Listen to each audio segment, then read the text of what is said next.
جگر کی بیماریوں میں کوئی ایسی پرہیزی چیزیں، جیسے عام بھی ہم دیکھتے ہیں کہ ہمارے سوسائٹی میں لوگوں کو پتا ہوتا ہے کہ جگر کی اگر بیماری ہے تو گرمی ہوئی ہے، اس میں ہم نے چکناہٹ نہیں لینی، اس میں ہم نے کوئی خوراک نہیں لینی، تو کیا طب نبوی میں بھی ہمیں کچھ ایسی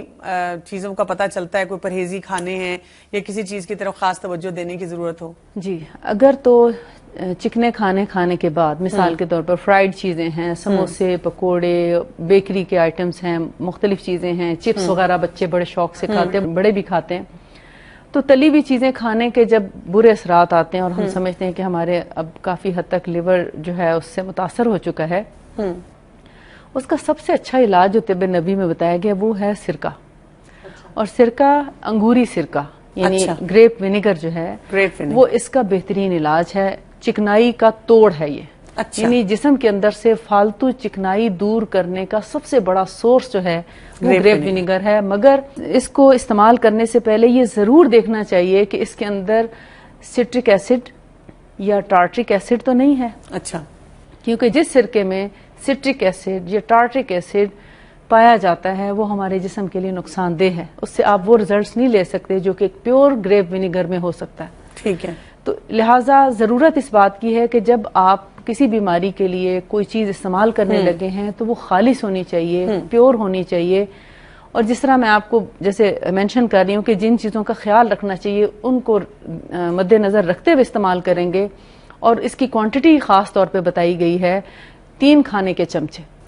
3 کھانے کے چمچے 1 گلاس پانی میں، جیسے 120 کتنے ایم ایل کا گلاس ہے، تقریباً 200 ایم ایل کا یا 150 ایم ایل کا، یعنی تقریباً اتنے پانی میں 3 کھانے کے چمچے گریپ ونیگر ڈال کے خالی پیٹ پینا چاہیے، اور اس کو پینے کے 1 گھنٹے بعد تک کم از کم کوئی چیز نہ کھائی جائے۔ ہاں، شہد لے سکتے ہیں یا پانی لے سکتے ہیں، اس کے علاوہ اور کچھ نہیں، یعنی نہ دودھ لے سکتے ہیں، نہ چائے، نہ کوئی اور چیز نہیں لینی۔ جب آپ اتنا گیپ دیں گے اس کو پینے کے بعد تو وہ باڈی کے اندر اپنا ایک کام کرتا ہے، اس کی صفائی کرتا ہے، آپ دیکھتے ہیں اس کے بعد یورین بھی، سٹول بھی کھل کے آ جاتا ہے، اور آپ کا جو ہے نارمل ہو جاتی ہے باڈی، اور چکنائی آٹومیٹیکلی اس سے یہ ڈیزالو ہونا شروع ہو جاتی ہے۔ اس کے اور بھی بہت سے فائدے ہیں، میں نے اپنے ماشاءاللہ کئی سالوں سے میں مختلف مریضوں پہ اس کو استعمال کر رہی ہوں، الحمدللہ۔ اوبیسٹی کے علاوہ اس کے اندر جو ہے یورک ایسڈ، کولیسٹرول، ٹرائیگلیسرائڈ، اور اس کے علاوہ شوگر، بلڈ پریشر، ان میں یہ بہت زیادہ ہیلپ فل ہے۔ بہت بہت شکریہ، جزاک اللہ آپ کا، اللہ تعالیٰ آپ کو بہترین جزا دے، آپ نے آج ہماری بہت اچھی رہنمائی کی۔